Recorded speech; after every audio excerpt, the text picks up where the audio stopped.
তো যে কোনো অ্যাপের নাম চেঞ্জ করতে বা নাম বা লোগো চেঞ্জ করতে গেলে তো আমি দেখা দিই কী লাগবে। সবার প্রথম লাগবো এপিকে এডিটর।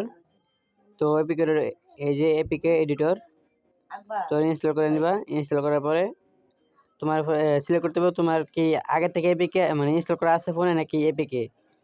এখন যদি ইনস্টল করা থাকে তো ইনস্টল এই যে অ্যাপ সিলেক্ট করে নিবা ফোন থেকে, যে অ্যাপগুলো আছে তোমার ফোনে তো অ্যাপ সিলেক্ট করে নিতে পারো।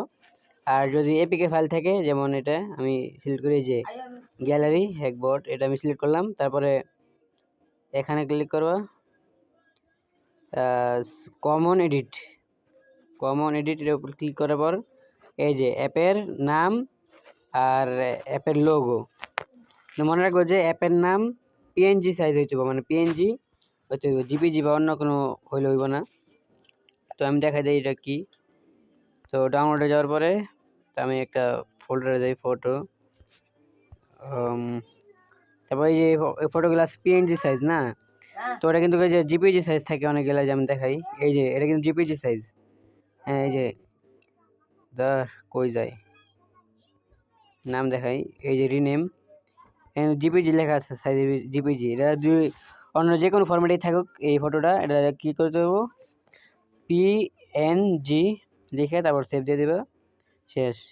তারপরে কি করতে হবে আবার ওই জায়গায় যাবা, যাওয়ার পরে এই যে অ্যাপ জিপিজি আছে না, এখানে উপরে এই আইকনের উপরে ক্লিক করার পরে এই যে আমি দেখাই আরেকবার, এই যে এখানে ক্লিক করে লইব। এখানে এই ছোট ফটো ক্লিক করলে তারপরে অ্যাপ আইকন লোগো ক্লিক করলাম। তো যেগুলো এমনি আছে থাক, আর আমি নাম চেঞ্জ করলাম, নাম বড় হাতে দিই।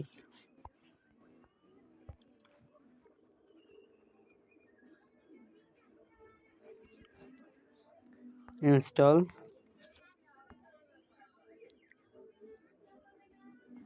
এই দেখো নাম কিন্তু চেঞ্জ হয়ে গেছে অলরেডি। এই যে নাম কিন্তু অলরেডি চেঞ্জ, নাম লোগো চেঞ্জ। তো আমি ওপেন করলে কিন্তু ভিতরে যা আছে ভিতরের মধ্যে থাকবো, কিন্তু উপরে গেলে চেঞ্জ হবে আর কি। এই যে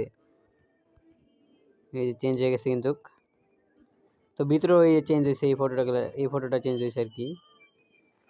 তো এতটুকুই সেট আপ। তো এমনি করে যে কোনো কিছুর নাম